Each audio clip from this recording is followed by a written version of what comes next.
Estamos de volta com o programa Mulher.com, hoje fazendo um convite a você para que participe conosco desse bate-papo.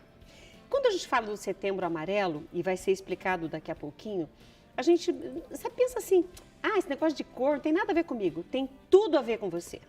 Porque mesmo que não seja com você, olha, inevitavelmente, se não conhece, vai conhecer alguém que faz parte desse tema ou da estatística, o que é muito mais triste.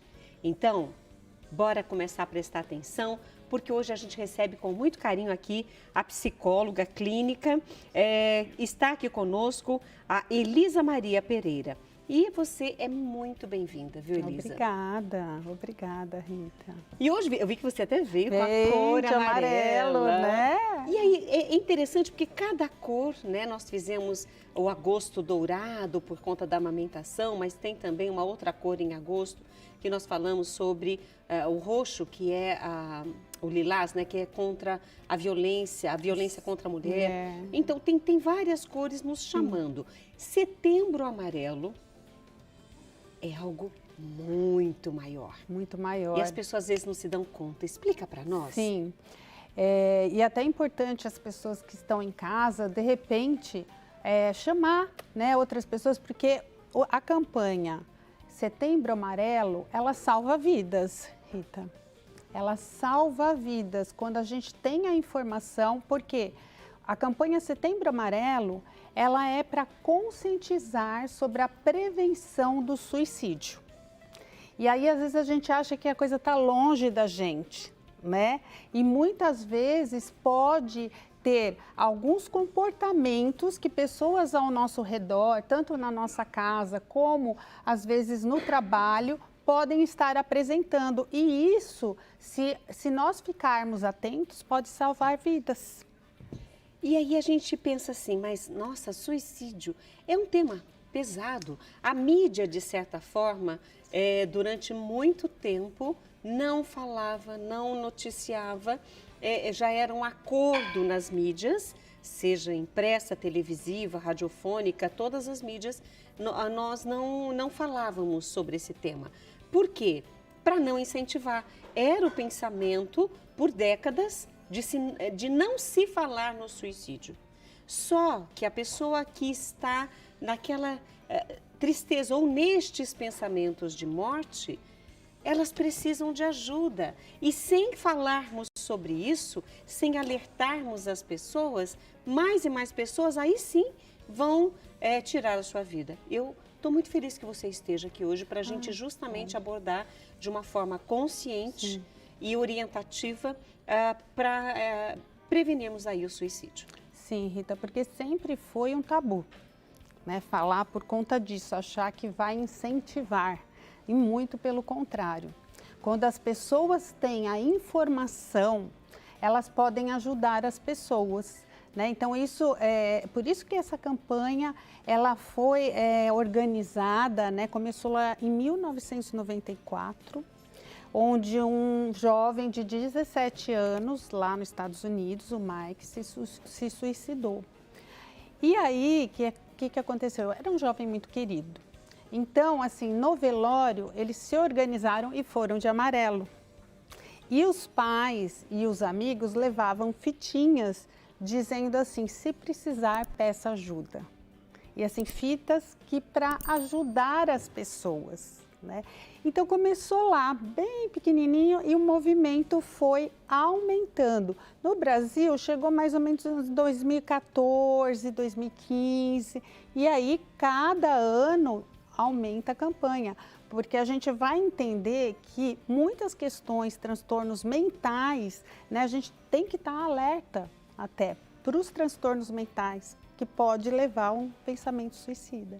Já que estamos mostrando o Setembro Amarelo como uma forma de conscientização e prevenção ao suicídio, é legal que a gente entenda também que esta pessoa, de alguma forma, ela dá sinais. Assim como o Mike talvez tenha pedido ajuda de uma forma velada, não explícita, e os pais não entenderam, os amigos não entenderam, porque ele era jovem, cheio de vida, tinha amigos, gostava de fazer as coisas que qualquer jovem fazia.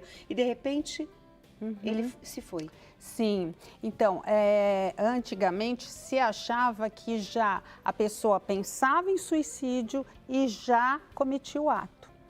Hoje, nós já sabemos, então, a informação é tudo, né? Nós já sabemos que há um comportamento ao qual a pessoa pede uma ajuda, né? Ela vai pedindo ajuda de formas que a gente tem que estar alerta. Então, é disso que a gente precisa saber, é disso que a gente precisa estar atento, né? Como uma pessoa que começa a mudar um comportamento. Né? Ela gostava muito de fazer determinadas coisas, né? Toda a rotina dela, ela começa a mudar, ela não gosta mais de ir onde ela vai, né? Então, quem está próximo, é importante ficar atento, né? Pessoa que começa a se desfazer das suas coisas, começa a dar as suas roupas, começa a visitar os amigos. Outra coisa também que apresenta escreve uma carta. E começa também a falar frases, não estou aguentando mais essa vida. Então, a gente às vezes não liga, fica né? Alerta, se tem alguém que está falando essas coisas. Assim, eu quero morrer, queria morrer, não queria existir. Ou senão, assim, eu estou tão sozinho, eu preferia morrer, né? Do que viver essa vida. Então, ficar atento. É melhor prevenir, né? A gente pecar pelo excesso do que depois ter uma vida, né, que se vai. Então, é muito importante, tem muitos sinais. E eu estava vendo um relato de uma menina, né, que se suicidou de 13 anos, né? E os pais estavam contando que ela colocou um band-aid, né, para as pessoas. Ela não tinha se machucado, mas ela colocou, né, para que as pessoas pudessem até entender que ela até pensava nisso, né? Então, como se ela tivesse cortado o pulso. Como se ela tivesse cortado. Então, assim, tem esses sinais que a gente tem que estar atento. Sinais, assim, de humor, né? Mudança de humor, né? Ou a pessoa está lá para baixo, né? A pessoa está sempre mal, sempre mal. De repente, ela fica boa. Ai, tô boa. Ficar alerta, né? Porque a alegria a gente acha, não tem nada. E na realidade, às vezes ela já abandonou a vida, então ela está alegre porque ela achou uma solução. A alegria seria uma máscara. É uma máscara. Porque também ela achou a solução do problema dela. Que é triste, que não é o melhor, é o pior, né? Mas ela achou a solução do problema dela. Então, assim, nós precisamos estar ainda mais com crianças. A gente vê, assim, que o maior índice é de 15 a 29 anos, e agora nos idosos, mas existem casos de crianças de 10 anos. Outro dia, me passaram, né, para vai entrar em contato comigo, que uma criança está apresentando, está falando de suicídio. Ela está falando que ela quer se matar. Porque às vezes fala mesmo, mas os pais às vezes não acreditam. Os pais não levam a sério? Não levam a sério. Eu atendi também um menino de 13 anos, onde ele tinha à noite pensamentos suicidas o tempo todo. Se mata, a voz falava se mata, se mata, se mata. E a mãe achava que não era que era uma coisa dele, né? Então, assim, a gente cuidou, né, diagnosticou, porque tem que ter um diagnóstico, né? Se tem um transtorno mental, para a gente poder cuidar adequadamente. Os sintomas, os sinais, eles podem se misturar, como, por exemplo, uma pessoa com transtorno mental, mas uma pessoa que está em depressão, mas não demonstra que está, como você falou, de repente está alegre, está tudo bem, mas ela já está começando a ficar mais reclusa e etc., faz parte dos sinais. Esses sinais, eles podem se misturar entre depressão ou qualquer outra patologia, ou essa propensão ao suicídio? Sim, muito. Aliás, o índice maior de suicídio é quem tem depressão. Né? Não é que todos que têm depressão vão se suicidar, mas a maioria que se suicidou tinha algum transtorno, como principalmente a depressão e a bipolaridade. Porque na bipolaridade, a pessoa, por isso que é importante o diagnóstico, a pessoa às vezes está na euforia, ela é aquela euforia. Nesse momento, ela não comete suicídio, mas logo depois ela entra na depressão e é muito profunda. Nesse momento, tem que tomar cuidado. Então, esses dois transtornos, transtorno de humor, né? Está em primeiro lugar, né? Como fatores de risco de suicida, né? Então, esses dois fatores a gente tem que estar atento, né? Se a pessoa tem a depressão, já foi diagnosticado a depressão, porque ela vai ter, né? 98% dos casos que se suicidaram tinham principalmente a depressão, a bipolaridade, os transtornos de personalidade, borderline, né? Então, tem pensamentos. Então, o pensamento e o sentimento, a gente tem que ficar atento. Que sentimento que essa pessoa tem? Né? Geralmente é de desamparo, se sente só, desamparada. E às vezes ela se sente tão só no meio de uma multidão. Sim. Ou pensa assim que não é estar em volta que vai preencher. É muito mais do que isso. E aí eu queria muito que no próximo bloco nós entrássemos nessa ajuda, nessa sua orientação, Elisa, porque as pessoas muitas vezes não sabem o que fazer. Sim. As pessoas chegam e falam assim, vamos, sai dessa tristeza, abre essa janela. E a pessoa quer ficar no escuro, e a pessoa vai lá e abre a cortina, abre a janela e fala, vai tomar banho, vai, vamos sair. E às vezes isso pode ser até mesmo uma violência com a pessoa. E aí eu estou colocando isso porque talvez, não sei, você de casa, opa, minha mãe entrou na frente dela. Você aí de casa está tentando ajudar, a gente não está te criticando de jeito nenhum. Mas existem formas, é por isso que hoje a gente tem aqui uma psicóloga que entende desta área, entende desse assunto e vai nos orientar. Então fica comigo, porque no próximo bloco vem essa parte de ajuda. E é bom você aprender. Deus te ajude que você não conheça nenhum amigo, nenhuma pessoa, nenhum vizinho, nenhum parente que esteja nessa situação. Mas, se acontecer, você vai saber exatamente o que fazer. Intervalo, um copo d'água e a gente volta já.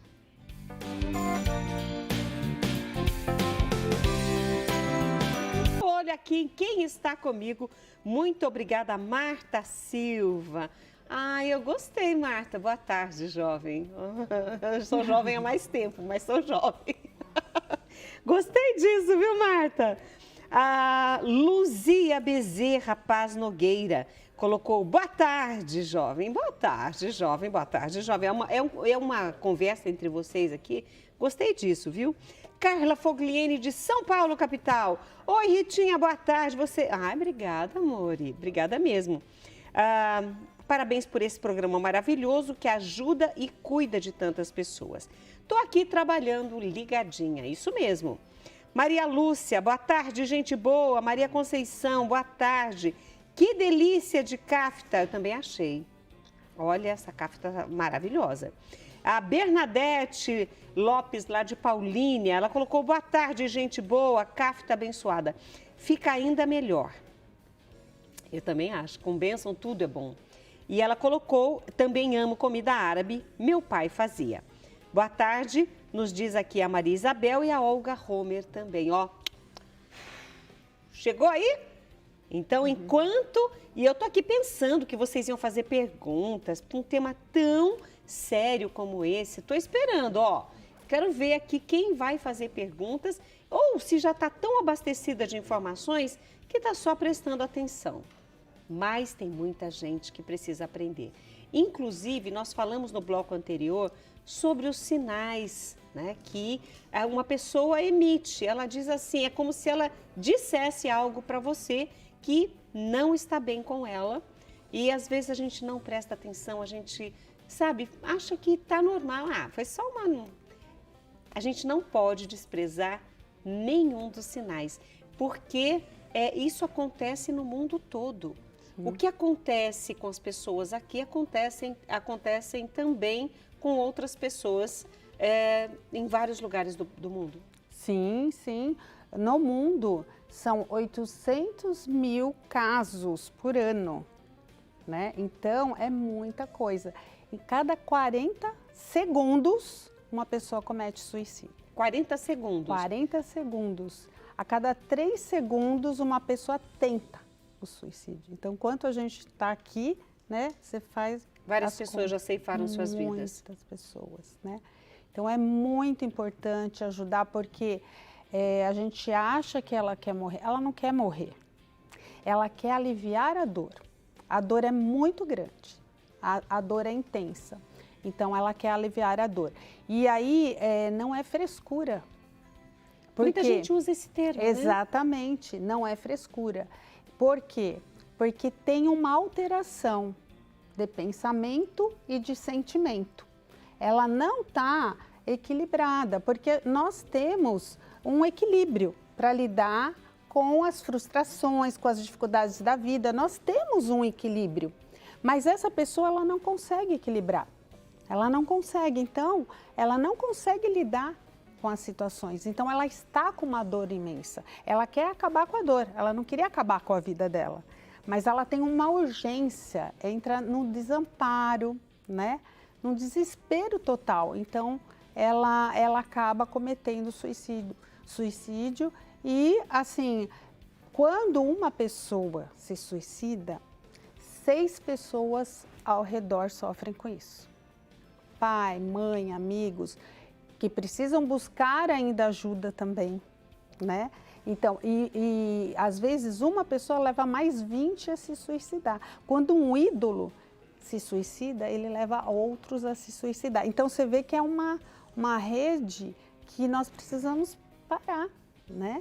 Então, é por isso que é a prevenção, né? Uma pessoa que é ajudada. Então, assim, e a importância, 90% dos casos tem como prevenir.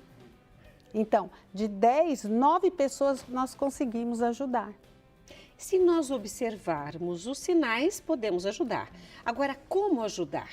Eu acho que essa é a parte mais difícil. Eu citei no bloco anterior sobre, muitas vezes, essa invasão, porque a pessoa quer ajudar tanto que ela acha que se tirar a pessoa e amarrar numa corda e levar para a rua no sol, a pessoa vai melhorar. E isso pode piorar ou pode melhorar? O que fazer?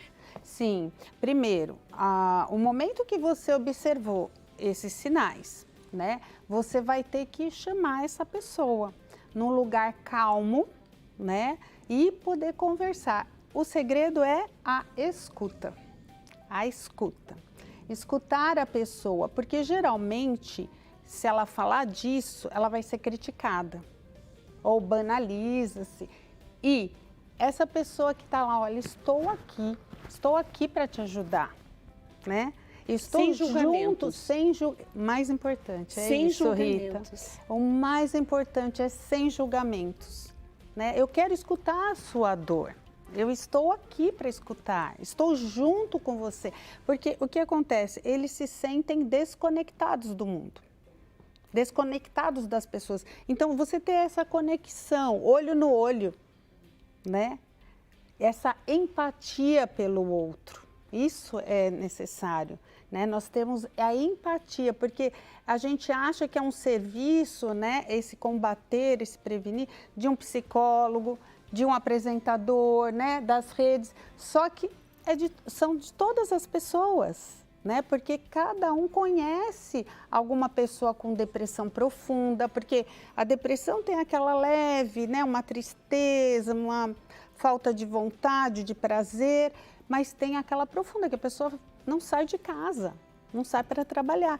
Então, assim, essa tem que se tomar cuidado com uma pessoa que está nesse nível, se ela começa a falar, né? Ou até a leve, se a pessoa está com uma depressão já diagnosticada e está falando, né, que quer se matar, que não quer mais viver, que ela gostaria de, né, tirar sua vida, aí é importante, né, escutar essa pessoa, chamar essa pessoa e escutar.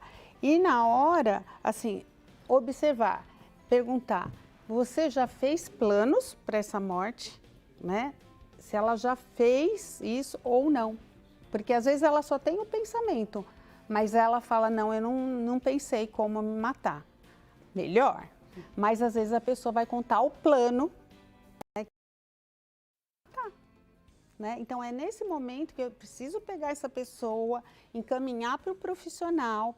Hoje também nós temos um serviço que é 24 horas, né? Que é o CVV, né? Então, ela é 24 horas. A pessoa que está passando esse desespero, às vezes, você pode estar na sua casa, às vezes desesperado, né? Sem esperança mesmo, né? Com uma dor profunda, liga para o CVV. né? Lá tem gente que é capacitada para atender esses casos, né? Ou pode-se procurar diversos tipos de ajuda, o CAPS, né, das cidades, né? Pronto atendimento. Importante é buscar ajuda. Um psiquiatra, um psicólogo, né? A ajuda é primordial. A pessoa não pode estar sozinha. Então, se ela também tem planos de se matar, se ela já fez plano, não deixar sozinha. Alguém tem que estar lá com ela monitorando essa pessoa. Então, e aí ela começa a querer comprar facas, cordas, sabe, esses pesticidas também. Isso tudo tem que ficar muito longe dessa pessoa. Nós estamos aqui falando de prevenção e tudo que a Elisa está colocando para nós são situações reais. São situações que hoje já temos como orientação de prevenção, porque já aconteceu. Então, são exemplos que nós damos não para incentivar, pelo contrário, estamos hoje aqui para prevenir. E uma das coisas que a Elisa colocou e eu quero reforçar é sobre a escuta. Muitas vezes a pessoa só precisa desabafar e ela não desabafa, ela não fala, não conta, porque as pessoas vão julgá-la, vão falar: imagine, mas isso aí não é nada não, isso é tão bobo, é tão pequeno, esquece, deixa para lá. Mas para a pessoa é grande, né, Elisa? Muito. Às vezes aquilo é tão gigante que nem dormir direito, comer direito, ela não... Então nós temos que aprender também, na escuta, a respeitar o que está sendo falado. Exatamente, porque é muito sério. Às vezes, e também falar assim para a pessoa: eu já passei por isso, não é nada.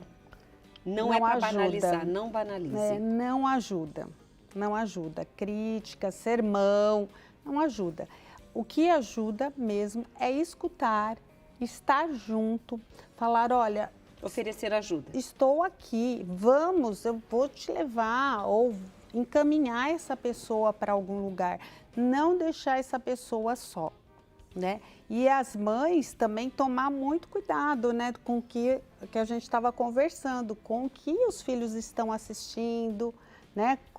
Olha, às vezes jogos, tem muita coisa, muita oferta hoje que a gente precisa prevenir, a gente precisa ficar atento, né? O que está falando aquilo, né? O que está falando, às vezes, num desenho, né? Nossa, tem desenhos que a gente até assusta. Então, é muito sério, porque está começando mais cedo, né?